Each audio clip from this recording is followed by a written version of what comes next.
I'm going to pivot a little bit here because I'm in the mood, and these are things that I've wanted to make videos about for months and years.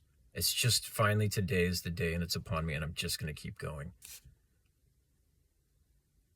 You don't get to go back, unfortunately.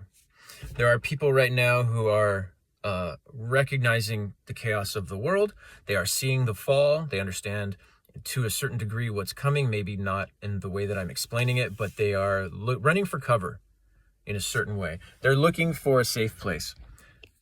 But they're looking to institutions of the past, the same institutions that failed us, that caused us to get here. They're looking to those institutions. I'm talking to you, traditional Christianity.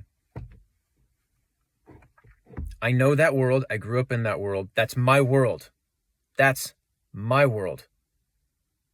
So when I talk about it, I'm talking about what I know, what I've experienced.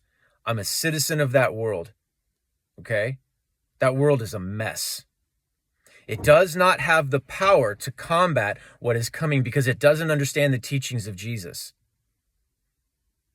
If you think that Jesus is going to save you in the way that traditional Christianity says Jesus is going to save you, that you're a sheep and he's a shepherd, and as long as you follow the rules and love Jesus and worship him, that everything's going to be okay, and that you have to put to death your flesh,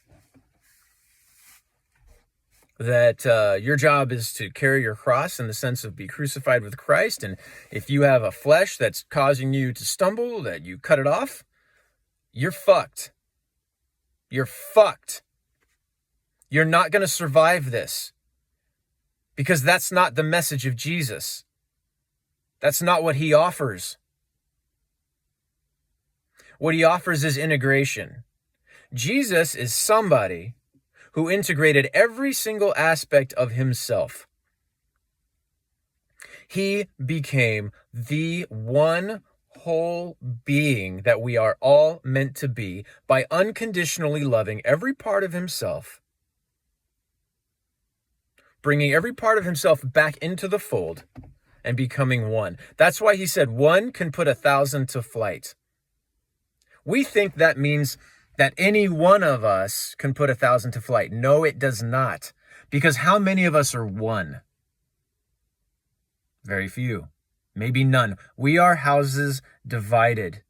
If you're still talking about the flesh and the spirit as being different things that are at war in yourself, you do not understand the message of Jesus, and you're not integrated.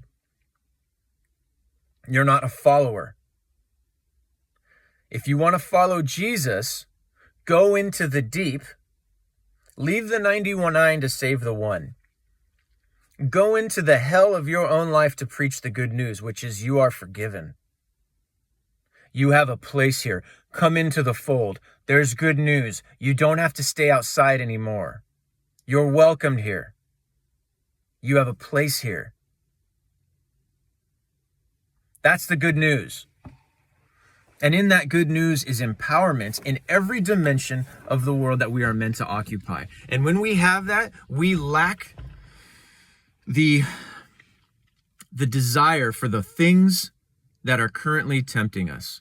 We won't need them. We won't be subject to their temptation. We won't care because we'll be whole.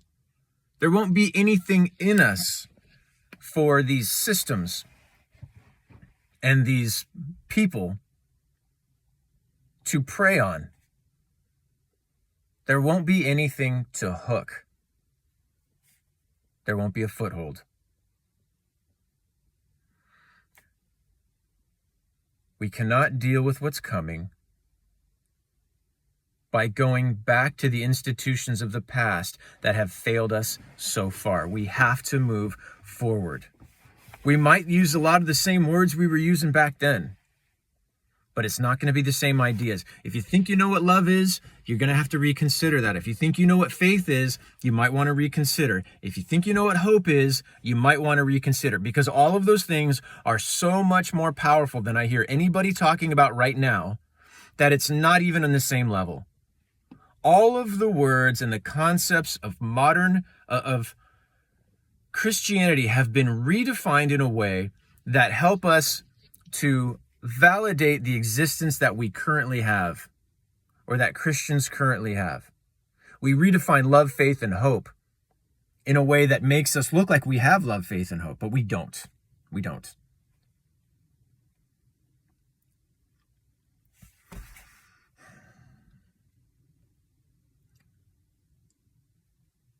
It's sensible to go back. It's sensible. It's sensible to go to shore, right? The storm comes, let's go to shore. Let's find a safe place. I'm telling you right now, the storm that's coming is not going to leave a lot of dry land. And you're just going to keep running for high ground over and over and over again until there's nothing left. And the water's up to your neck and now you're in the flood. And if you didn't build a vessel to deal with it, you're going to sink.